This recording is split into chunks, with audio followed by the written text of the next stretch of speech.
এই ইলেকশনের মাধ্যমে পুলিশ তার আত্মমর্যাদা ফিরে পেয়েছে প্রথমবারের মতো। এই ইলেকশনটা ছিল সবচেয়ে কম ভায়োলেন্স হয়েছে এই ইলেকশনে। দেশে এখন সর্বোচ্চ খাদ্য মজুদ আছে। দেশের এখন মানে যা ফরেন যে রিজার্ভ তা দিয়ে আপনি প্রায় 6 মাসের ইম্পোর্ট কস্ট আমরা করতে পারি। দুইটা মেজর এগ্রিমেন্ট হয়েছে, একটা হচ্ছে ইউএস এর সাথে রেসিপ্রোকাল ট্যারিফ এগ্রিমেন্ট, যার কারণে আমাদের গার্মেন্টস এর জন্য অবারিত দুয়ার খুলে যাবে। আর একটা হচ্ছে ইপিএ, জাপানের সাথে এটা করা হয়েছে। এটার ফলে জাপান ওয়ার্ল্ডের যে 4th লার্জেস্ট ইকোনমি, সেখানে আমাদের পণ্য একদম সারা জীবনের জন্য আপনি বিশেষ করে গার্মেন্টস, আমাদের মেন পণ্য তো গার্মেন্টস, সেটা ডিউটি ফ্রি এক্সেস পাবে। এর ফলে জাপানকে সামনে রেখে বা ইউএস কে সামনে রেখে অনেক বিদেশি ইনভেস্টর এসে এখানে ইনভেস্টমেন্ট করবে। এই ইলেকশনের মাধ্যমে পুলিশ তার আত্মমর্যাদা ফিরে পেয়েছে। আপনারা জানেন পুলিশ জুলাই আগস্টের 2024-এ তাদের রোলের কথা আমি আবার নতুন করে বলতে চাচ্ছি না, বাট পুলিশের অনেকে বলে যে পুলিশের কনফিডেন্স লো, পুলিশকে দিয়ে কি আদৌ আমরা একটা ভালো ইলেকশন দেখতে পাবো কিনা, এই ধরনের আলাপটা ছিল।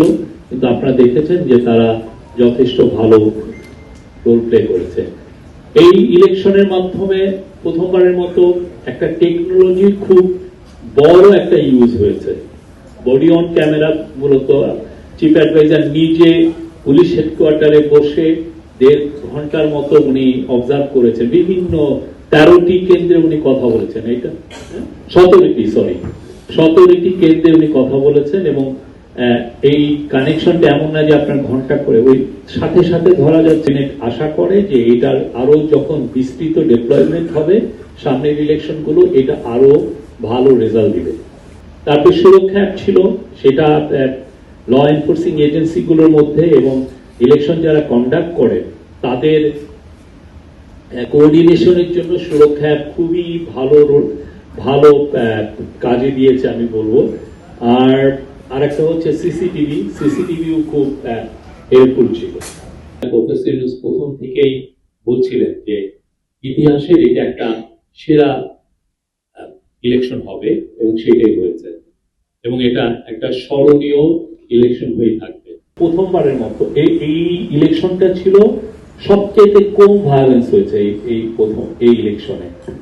আজকের মিটিং এ বলা হয় যে যেটাকে আমরা বলি যে সবচেয়ে ভালো ইলেকশন এর আগে, সেই 1991 সালের পোস্ট এরশাদের পতনের পরে যে ইলেকশনটা হয়েছিল, সেটাকে সোফার বলা হতো যে সবচেয়ে ভালো ইলেকশন। সেই ইলেকশনে 87টা কেন্দ্রে ভায়োলেন্স হয়েছিল।